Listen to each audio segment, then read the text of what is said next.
In today's world, we are increasingly dependent on technology. Our business and personal lives rely on it, but as you've probably noticed, it's unreliable. They promise it'll get better, but it usually gets worse.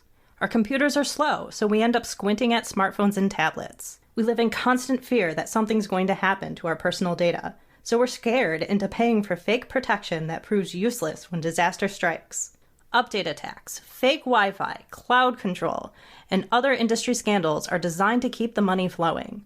The jokers we pay to fix our stuff have no clue what they're doing, so they do a virus scan and then wipe out our precious photos. Intelligent, successful people feel intimidated by the chaos and think it's somehow their fault. If they only knew what the industry was doing to them, they'd get torches and pitchforks. If only we had someone to explain it all in plain English so we can start protecting ourselves. Oh wait, we do! It's the Computer Exorcist Podcast with your host, Marc Anthony Arena.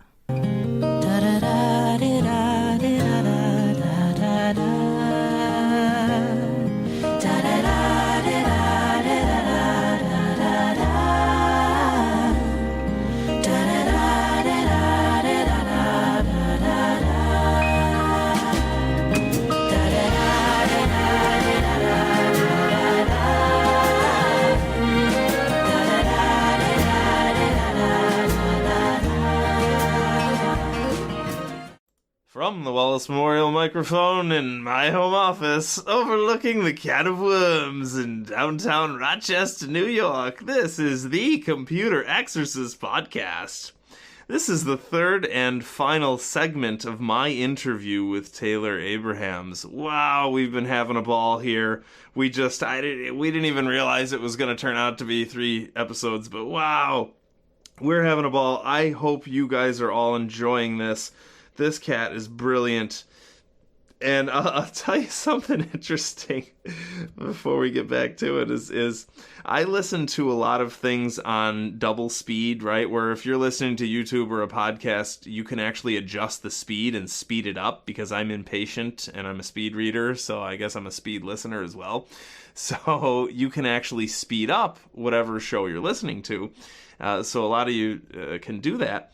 But in this case, this is one of the first episodes where I think people are going to slow us down just so they can digest everything we're saying.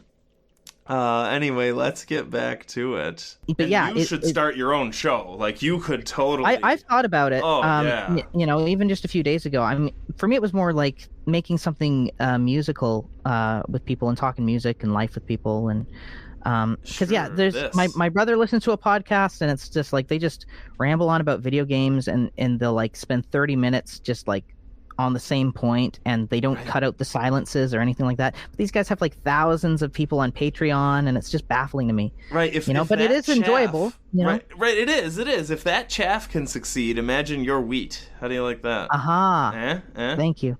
And again, I'm just here. You know, I don't have zillions of fans, but I'm just here making good content, right? And the rest, and I always say, like Genesis, right? They became popular, and then people discovered their older stuff later on. So I guess that's true, yeah. I'm hoping people discover this episode, 10 years from now, and go, wow, look at that. Before we wrap this one up, let me just ask you this, though, because I think it'd be a good button to this whole thing we've been talking about. Yeah.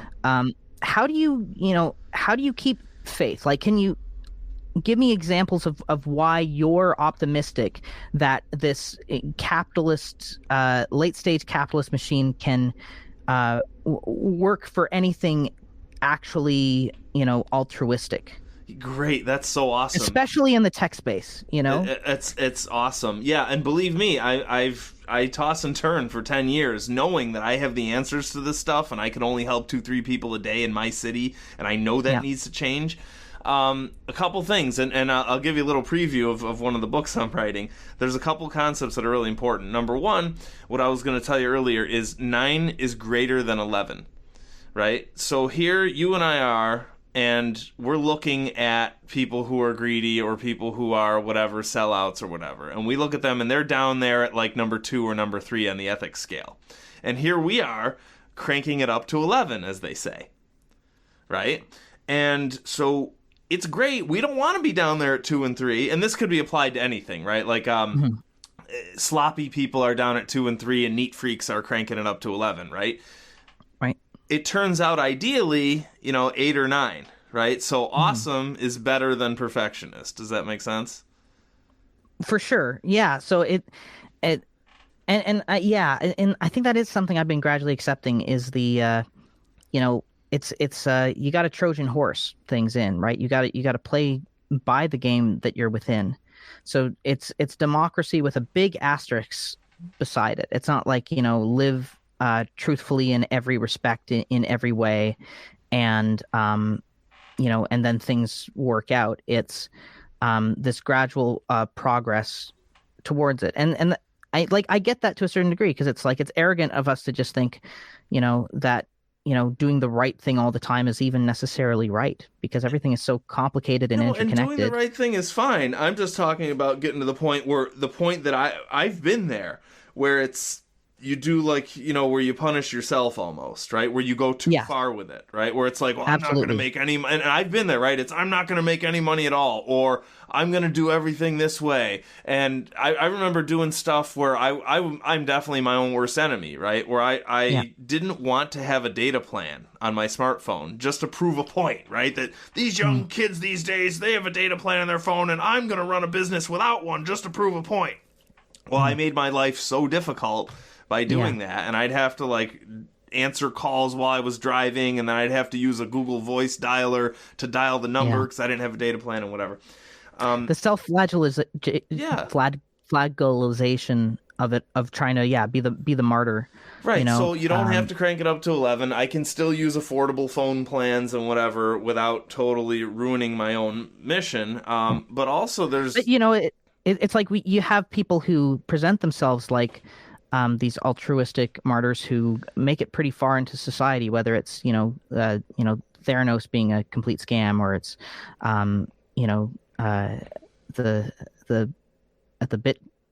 what was it again? It's so funny. It was just like 4 months ago, but I'm already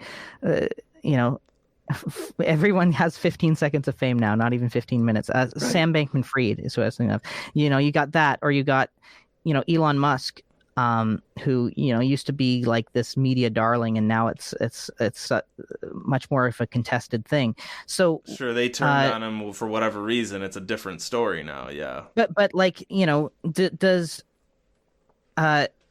is there any way for these people with these altruistic motives to not just get curdled and corrupted as they go up the ladder? Like Taylor Swift is a billionaire. She could make so many profound things happen.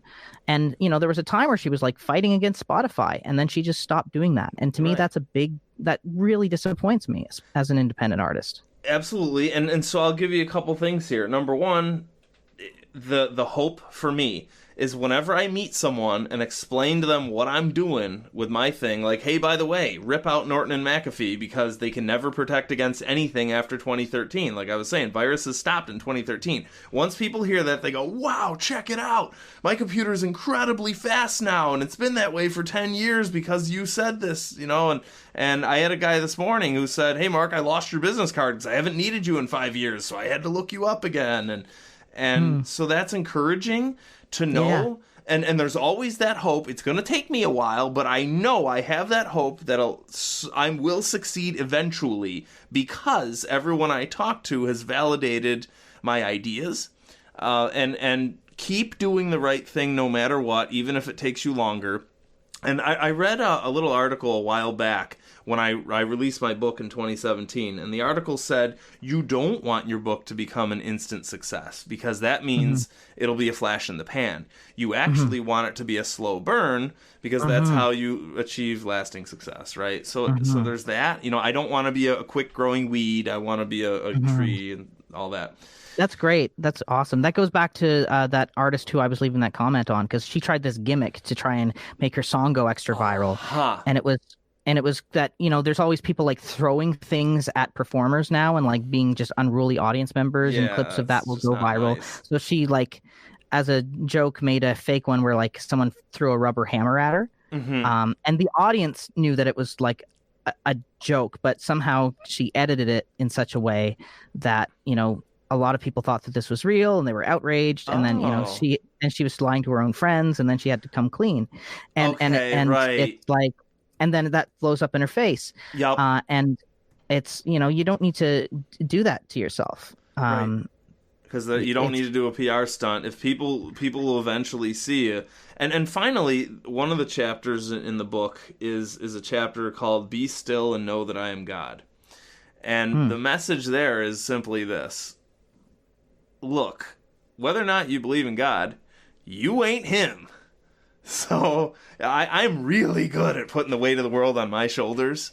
But it's, okay, Mark, you know what? You know what your job is? Your job is to do the best you can, and maybe certainly I could do my job more effectively. I'm trying to work on that. I'm trying to train some people, blah, blah, blah. But it's not Mark's job to save the world. It's Mark's job to do the best he can. Yeah. That's a nice POV. And I'm really uncomfortable with the idea of relaxing. And Me too.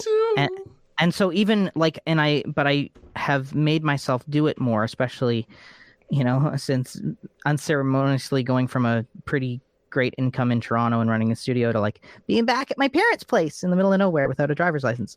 And now it's been a case of being forced into stillness more. And I was really happy with this last weekend because all the signs were there of just slow down, and I did it, and I was so much more energized the next day. So there's something to it. Absolutely. And there's something to actually allowing full relaxation. Oh, absolutely. And I've had to, and I've got a chapter in the book about forcing yourself to relax versus finding something you truly enjoy and letting yourself go. Like, for me, it's old video games. After I hang up with you, I'm going to play some old video games. And the other thing is this, you bring up a good point, right? When you're stripped of all that you thought was you, and you're back to yourself in your parents' house, right? I talk about that actually in the book, how I like going into a dojang or a Tai Chi studio or a dojo, whatever it may be, because guess what? It's you in the kimono or the gi or the ki or whatever it may be, right? No wallet, no keys, no shoes, no nothing. It's you, who you are. So just remember, you are who you are innately. That's great. And notice like the discomfort that comes in when like you don't feel the keys in your pocket, when you don't feel the phone in your pocket. I like it actually. It gets me away from who I am. But yeah, I get that. For a lot of people, yeah. Yeah, well, it's an initial discomfort, but I'm just saying like what we think is our intuition is kind of like going haywire, and it's like no. What are you doing? You need to be on the computer right now. You need to be doing this. You need to be doing that. Sure. And if you just like start to just notice that and be like, it's all right. Just hey, there's some food over there. Why don't you just go to the buffet and grab yourself a snack, and you just let it do its, and eventually, something profound happens. And it's been really cool to learn through experience how what I think is my intuition a lot of times is actually just fear and habit. The monkey mind. And things, because even if something makes you miserable, the way that the brain works is it wants to keep you safe. So if misery is safety, then it wants to keep you there. Instead of, and I tell people in my city all the time, stop being safe on your couch and watching the news. Go see the world while you can still walk. Yes, that's a great point. Right? I love that. But yeah, anyway, like all these are wonderful things to say. The thing is to actually, be what we say. And have a rock solid relationship with our word, because without that, what are you if you aren't your word? It's exactly.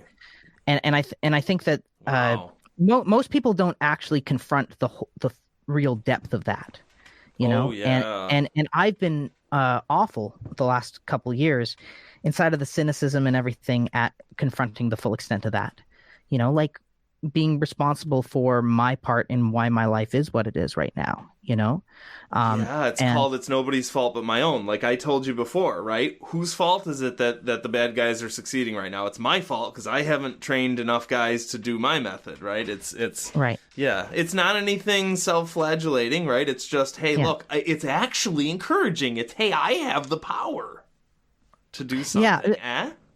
The courses I took were like, they would frame it like, there's what works given what you're committed to, and there's what doesn't work given what you're committed to, and so it like takes all the emotional charge and the bad and good and right and wrong out of it. It's just like you're committed to transforming the IT industry in your city, and what's inconsistent with that is not having enough employees. That's all it is. Yeah. Right? That's all it is, right? And I see what you're saying, and it takes the passion out of it, because to me, well, yeah, and be passionate about it, but it's just then it's just you close that gap. It's okay, Mark. Shut up and do what you need to do. And one of my favorite quotes. I was in the gym in college, and someone had a shirt on. It said, "Shut up and lift." Right? Just stop thinking about it and lift your weights. Yeah. That's great. Yeah. And for me, that's I do a lot of overthinking, if you couldn't tell, and it has its assets, and it leads to all kinds of wonderful directions and thought and stuff. But at a certain point, it's also, we're in a finite world. You never know when everything's going to end, and what do you do with that knowledge? Do you risk it, spending 60 years trying to create one innovation? Yep. Or do you throw yourself into doing the things that immediately you can do to enjoy your life and improve the world around you? And Our Lady Peace had an album that talked about how the finiteness of life actually, ironically, inspires us to find something worth doing, because we know we don't have forever to waste. So it actually encourages us to go find something that's worthwhile, find something where you can actually gain traction. And meanwhile, Freddie Mercury had, "What good is life if in the end we almost die? There must be more to life than this." I think he duetted that with Michael at one point, but it wasn't released until many years later. But I like the Our Lady Peace POV more, for sure. One of my favorite bands. Yeah. Yeah. Choose the POV that works for you, that gets you fired up, because that allows you to bring more of yourself to the world, and there's only one you, and this is your chance to let it out, so do it. Taylor Abrahamse, what an incredible personal conversation tonight. We're not even going to get to do any articles and whatever. That's fine, because we had enough material. Do you want to set a timer and we do like a 10-minute speed round of it? All right, let's We'll just get a different frame of mind, and I think we just need a limitation, because again, I work well with limitations. Me too, right? Actually, just like we said, right? We work like Our Lady Peace told us. All right, here we go. Speed round, folks. We'll make a game out of it. All right? I like this. This is cool. Okay, cool. This article is from Car and Driver, May 2020. I am so behind on the articles in my briefcase. So this article was written by, I love saying her name, Sharon Silka Carty. She's the editor-in-chief over at Car and Driver. And the article is called Big Bother. So I'm going to read this article, and then I'll ask you for your opinion, and we'll be done. Okay. The other night, wearing an oversized sweatshirt and flannel pajamas dotted with penguins, I returned home, and that's when the paparazzi got me. Only it wasn't a human being lurking in my garage. It was our Tesla, which detected me on its sentry mode. There's an internet meme about what your personal FBI agent must think about your behavior when they see you on your computer's camera, right? That whole joke. A lot of videos captured by Teslas end up on YouTube. There's something of a vanity project for Tesla owners. There are videos of people checking out the cars. That'd be kind of cool, actually, to have a car that I park in a parking lot, and then I get to have videos of people gawking at it. There are videos... ring light videos. What's that? Ring light videos as well, like with your doorbell. My youngest brother loves sending me recordings from his doorbell of me doing something embarrassing, or his friends doing something embarrassing, or the lady down the street yelling at me thinking I live there, or exactly. right. He loves doing that. So there are videos of people flipping off the cars, and there's people using the videos to determine, when a bus hit a Tesla and all that stuff. But like Mom always said, data collection is all fun and games until somebody loses their privacy. It's uncomfortable knowing your car tracks your every move and files that info away. People brush off these concerns, thinking they're safe from consequences because they're not doing anything wrong. And that boils my blood, by the way, Taylor. That boils my own people. I tell people, hey, if you have a Samsung television, it is recording what you say in your living room and your bedroom or wherever it's placed. And people, unless you shut it off. And then apparently there's a YouTuber who did some research and found that if you shut off some of those settings, I think that like Netflix will reduce the bit rate of your stream or something like that because they've got some deal. Wow, there's so be it, right? Whatever penalty. Right. All kinds of things that are encouraging people to pirate things because they're paying for a 4K stream and they're not even getting it. And here we go again. I don't mind paying for content, right? That's another side note here. My brother and I signed up for Paramount Plus. I wanted to watch the Star Trek and the Frasier, and I couldn't because it's such a bloated piece of garbage. Every time it loads, it just hangs and hangs and hangs, and they take. I've been watching the Frasier too, and it'll often skip the it randomly. Sometimes it'll skip the last like 20 seconds during the credits. You know, where you've got the silent scene while Tossed Salads is playing, you know? It's right. It's no... You know, and you can't make it not do that. Right. They're so presumptive. And yeah, so look, folks, that's a great example. I don't mind paying money for it, but it doesn't work, so you gotta pirate it. Okay. Rest of the story. Timer. Okay. So... Again, I mean, that's the people brush off concerns thinking they're safe from consequences because they're not doing anything wrong. But then you hear about what happened to Zachary McCoy. McCoy got an email from Google's legal team saying they were going to give the police the data from his account. Why? Because, first of all, Google gobbled Fitbit, and that was the moment I stopped using my Fitbit, right? So, and here again, my concerns were proven correct in this sentence here. So Google sent his information to the police because Google found out that through his Fitbit that he regularly rode his bike past a house where burglary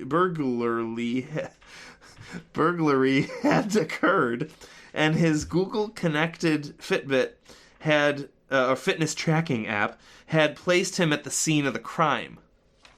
All right, so yeah, that's convenient, right? It's just because we can doesn't mean we should, right? There's a lot of that going on in my industry. So there aren't guidelines for what automakers can or cannot do with the data that they collect. And Tesla isn't the only one amassing piles of information. I hate to tell you, folks, they're the least of it. Okay, it's Google and Samsung. So it's only a matter of time until an otherwise innocent bystander ends up in deep doo-doo thanks to big data. What do you think? Well, I think that the root of any time that there's a problem like this, it's that people can put new technology out on the market without there being any laws surrounding it, right? And the laws always come after the fact, and they always take ages to get ratified and put into practice because of the inefficiencies of capitalism. And so I would much rather there just be who are 90 years behind. By I cite plenty of examples when a law came out 900 centuries later, and it was poorly written, and they had no clue, they didn't understand the technology, so they just scribbled something down. And by the way, it has all sorts of side effects. Like the new one about AI has a side effect where if they ban AI created stuff, they're also banning Saturday Night Live parodies or something. But anyway, go on. Yeah, or speaking of AI, as a voice actor, for the first time, I'm actually scared for my future in that industry because, I mean, I've already had considerably less auditions the last few years, but the WGA agreements that were created do not protect voice actors from the use of AI. You know, oftentimes as part of their contracts, they need to sign something where they're allowed to repurpose their voice likeness with AI. And in theory, they're supposed to get compensated for that reuse. But at the same time, to what extent? And it sounds like it's an elaborate way to pay people peanuts. Like sure. I just did an anime show, and cool. You know, I don't want to disparage animes, but they pay voice actors really bad already. They pay about a quarter of what you would normally make under the union guidelines, at least in Canada. And I think in the States it's quite similar, because it's treated as dubbing rather than voice acting. Okay, I was going to say, is it because there's more animes that are produced than other movies, or is it's just because it's considered dubbing? In Toronto or in Canada, there's not many animes that come up here. So Okay. I did the newest Bakugan. I'm a few characters on that. How cool And is that? I got yeah, my brothers. Wow. And so it's fun in terms of like, you know, in theory, you're part of larger properties. It's like maybe I could go to you know, some comic conventions and sign some autographs or something like that. I could if I wanted to. And but again, they also regardless of the they money, pay, it's but fun. they make all this money off of toys usually, and they have and yet you're getting paid a quarter. And then, you know, oftentimes there's things in the contract where you're basically, you know, if they say have a voice chip with your voice in it in a toy, you're not getting paid for it, or Because you're not the actor, you're the dubber. Uh-huh. Yeah, or you know, in this newest season, I voice this cat character from time to time, who's literally just a cat. It just sounds, and so. But that's darn good. That was darn good. Thank you very much. Yeah, and they just gave it to me. You could do a cat, right? You seem like you could do a cat. Yeah. I love when you don't have to audition. You know, I love the people I work with on that. You know, but just the design of the contracts and everything are pretty atrocious for actors, and I don't say that to, you know, try and like ruin my future or something like that, but I think it's just something that everyone is painfully aware of and are contending with. And what I was trying to say about it is, like, with that cat character, there's a few cases where they might reuse a line, like a meow or a hiss or something like that. Mm-hmm. And like, they don't need to bring me in to do that. They can just they have like a library database of sounds of that, and then I'll make $6 if they happen to use a hiss in an episode. So they will pay you if they reuse it?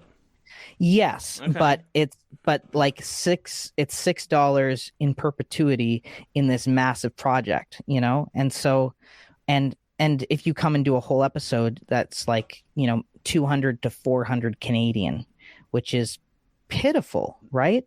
For taking the like, you know, when normally there's like a whole process of you get paid a lot better, and you're also paid like a 5 or a 10-year buyout for the rights to your performance, right? Buyout. Okay, and I'm going to challenge you. They don't do buyouts with anime, basically. I'm going to challenge you, by the way. Okay. Yes, it's a dire situation, et cetera, but your challenge is to figure out how to be creative. Right, but that's what they always do. The artists, it's they're creative, so they'll always figure out a way to keep existing and entertaining us. So we're just going to keep stomping on them. No, I'm saying find creative ways to make money, and find some new way. Right. Well, yeah, of course. But it's also finding a way that's ethical and rubs you the right way. And yep. I think that voice acting will always be a part of my life.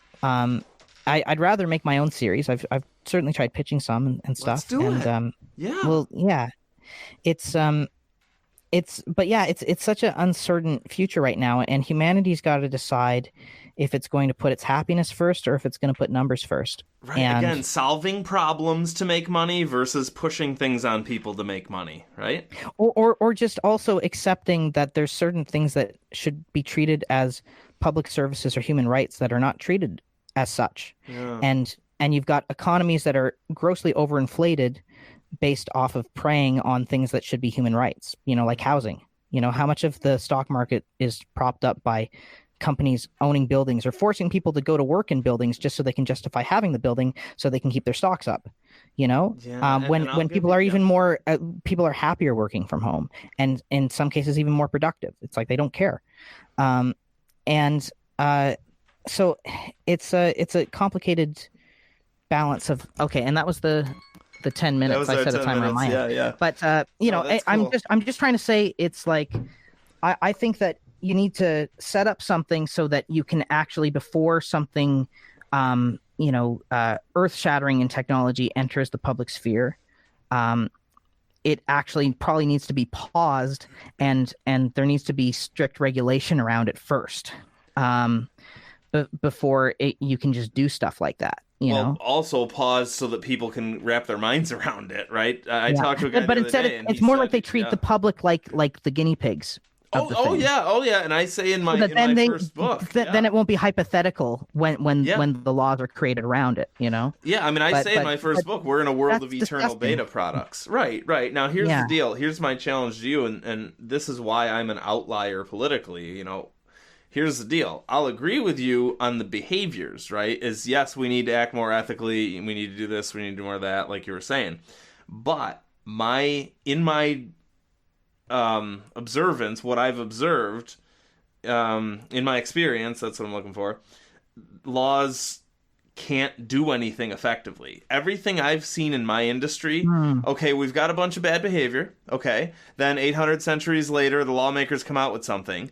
The laws never end up preventing anything, right? The DMCA did not prevent piracy at all. It actually created the DRM scandal, which punishes, like we were saying, it punishes people who are trying to do the right thing and pay to watch Paramount Plus, and it rewards the people who are pirating. So in my experience, any of the laws created just exacerbate it. So it's my challenge to humanity and the philosophers of history's challenge to humanity is we need to figure out how to, instead of implementing self-control at that point at a reactionary stage, it's how do we just act right to begin with as people. Well, yeah, and that always goes down to education and raising people right. Yeah, and I don't know, like some of those, and I hate to sound like I'm just like pushing a cult or something, but like a bunch of the courses I took when I was in my 20s, I always felt like, God, I wish these were just part of every school curriculum, you know, just things that teach you about how to be a human being who's like alive and honest in life, you know, and how to decipher the things you've made up about life and how those kind of block your view and give you rose tinted glasses about everything, and looking beyond that and, you know, creating the life that you want, and realizing just how deeply interconnected everyone and everything is, and so how that to tolerate people who don't agree with you and still get along, and we need that. Well, and I think the thing about the courses I took is they come at life in terms of possibility. So, you know, and when I think about like being a kid, like that incredible exuberant joy, it's all about possibility. It's not letting the things you've decided about life get so in the way of your perception that you're miserable, or you think that this is the only way or that's the only way. And so you've got a lot of people who have, you know, who are incapable of, or they're not incapable of it, but they are constantly resisting possibility. And so you've got a lot of tired cycles that play out in every industry in terms of, you know, whatever it is, corporate takeovers or this or that, or just, you know, and you know, the stock market and capitalism and all this, it's predicated on predictability. This has worked in the past. Unpredictable, right? So you know, we've got to keep doing it this way because that's what works. And then occasionally there's the little mutation where there's a little disruptor, or visionary, right? And those are the people that can, you know, be a double-edged sword as well. You know, technology at times has been a double-edged sword. All the time. It like when it's humanity getting a lot of things before they're ready to really wield them. Technology is just a weapon. You're giving a baby a machete. That's kind of what the internet is. Absolutely, and, it is. Yeah. Anyway, so it's all to say, there's a evolution that is happening, and it's gradual in humanity, and a lot of times that evolution looks like everything falling apart. You know, and that's okay. You know, that's okay. I think we've all been through times in our lives where it's like, oh my God, I'm never going to be glad I went through this. And then somehow you are, because that was what you had to do in order to let go something in your pride that you were holding on to that wasn't serving you in my anymore. next book, absolutely. It's all about some horrible pain that I went through. Actually, in the next two books, where it's all horrible pain that I went through and how I needed to in order to grow. And it taught me how to let go of things and blah, blah, blah, and how to be more imaginative. And absolutely. Wow. So I guess what I'm trying to say, a lot of times being an adult is this act of unlearning and shedding away the things that don't serve us. And if people could get from an early age a kind of neuroflexibility where they could be better at knowing when they're unhappy and why they're unhappy and to shed those things, then they could be just much more nimble in their adult years. And I think that, some of the stuff I went through, it would have totally knocked people out and they would have maybe taken 10 years to get back on the horse or never gotten back on the horse. There's plenty of people like that. So I'm thankful that I had that training behind me so that I could get back on the horse faster and could take personal ownership faster. So all to say, I guess it's personal responsibility and understanding that you're part of a whole and that you do make a difference. And as much as you might want to think, oh, whatever, everyone's doing it, so I'm going to do it too. If you know deep in your bones that what that thing is lacks integrity, and then don't do it, and be the one willing to, stand for again authenticity and carve your own path. And the more when everyone is just completely being themselves, I think that's when everyone is actually the puzzle piece that they are, and that's when everything snaps into place. Oh, and there's two things there. Oh, you're bringing it. And one of the things, it's like you're reading my mind. In the next book, I talk about the meter, right? No matter how much pain we're in or whatever, the meter still works, right? So even though I might be on the wrong path, I'm stressful, I'm putting too much work on myself, too obsessing over something, whatever, the meter still knows I'm in pain, no matter what. So you can always go up to someone and ask them, right? Hey, are you miserable or are you happy? Even if they're doing the wrong thing, even if they believe that wrong thing is right for them, blah, blah, blah. It's, hey, are you miserable? Yes or no? So you start with that. And that was my huge turning point in both cases. Is, okay, wait a minute. The meter is still active and the meter is telling me I'm miserable. What was the other point about this? Oh, and the other thing is falling in love with who you were meant to be. Right, like you call it being authentic.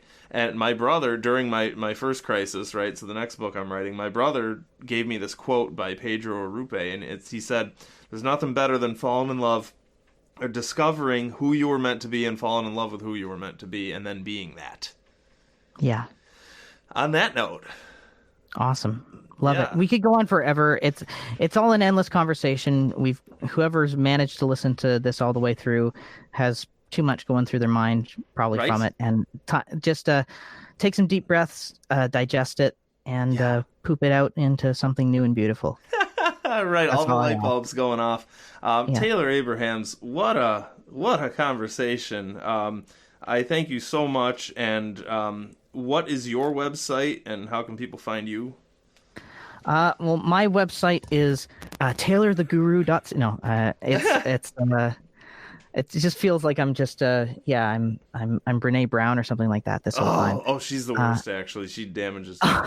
It actually, I'll give it, like, I've known people who follow her, and she teaches people how to hold themselves hostage, and like she'll teach women how to hold themselves hostage and act terrible toward their man. I mean, that's just my personal opinion. Well, I think she's actually taken some ownership for how harmful her points of view have been for the men in the family. Oh, I didn't know this. That's good to know. Yeah, okay. Yeah. There's a really I don't even want to try to paraphrase it, but there was a clip I saw where she was talking about that. So yeah, you might want to take a look into that, because and that's a whole other can of worms we could open up, like just being a man. And obviously I'm gender fluid, but that's been a recent thing for me to kind of acknowledge in any kind of public way, and to perform in a quasi drag way and all this. But and part of it, I think, is probably exacerbated by a frustration with just maybe how the limits of masculinity in terms of expression, or the gender role of man. And we got to get back to, in my opinion, the original role of fatherhood was to be selfless. I'll leave it at that. Interesting. That's all our roles really, is to be selfless. That's what we're missing. Yeah. And so, and I guess when you really take on selflessness, then it's like, gender, it doesn't matter what gender you are. You can just, and it's all superficial. So it's almost like a fashion statement. It's like whatever makes you feel more like yourself. I'm figuring it out. And so you might want to take a look into the Brene Brown thing. And cool. I've been happy to see that there's been more discussions about the misery of being a man in today's world, in the public space, and that is becoming more a part of the conversation. And I see more women on social media and things like that trying to, stand up for their man, and all that. But Good. and it's like anything. There's gradients to it, and there's times where it's kind of co-opted and turned into something, dirty, or just trying to like reinforce. We got to stop because I could go on forever. But thank you so much for having me. My website is TaylorAbrahamse.ca. So ABRAHAMSE.ca. The best way to learn about me would probably just be TaylorAbrahamse.ca/EPK. So that stands for Electronic Press Kit. I've got all my videos there. I got my bio there. Cool. I have a Patreon. And I really feel like Patreon is, you're talking about trying to be at 9 on the 11 scale. I'd say Patreon is about 9 or 8 on the 11 scale, because it's, obviously every time you contribute to me, a little bit's going to the stockholders and all that, but the vast majority of it is going straight to me, and you're getting all kinds of custom special stuff.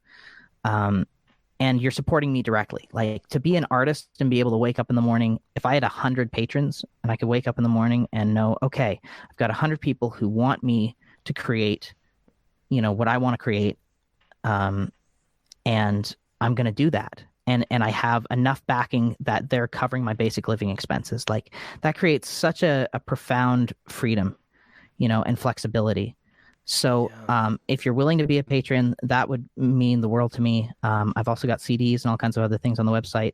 But the Patreon is patreon.com/Taylor Abrahamse again. So ABRAHAMSE. And Instagram is Taylor.writes as in songwrites. So WR.music. So Taylor.writes.music. Oh, cool. Check it out. Yeah. I can be found at thecomputerexorcist.com. And my book is called How to Protect Yourself from Your Computer. It's the only book I know of that explains the technology industry and all of its foibles in plain English, so you can learn how to protect yourself. Yeah. Wow. Thank you so much, and such a brilliant conversation, and very good. We'll talk to you next week. Amazing.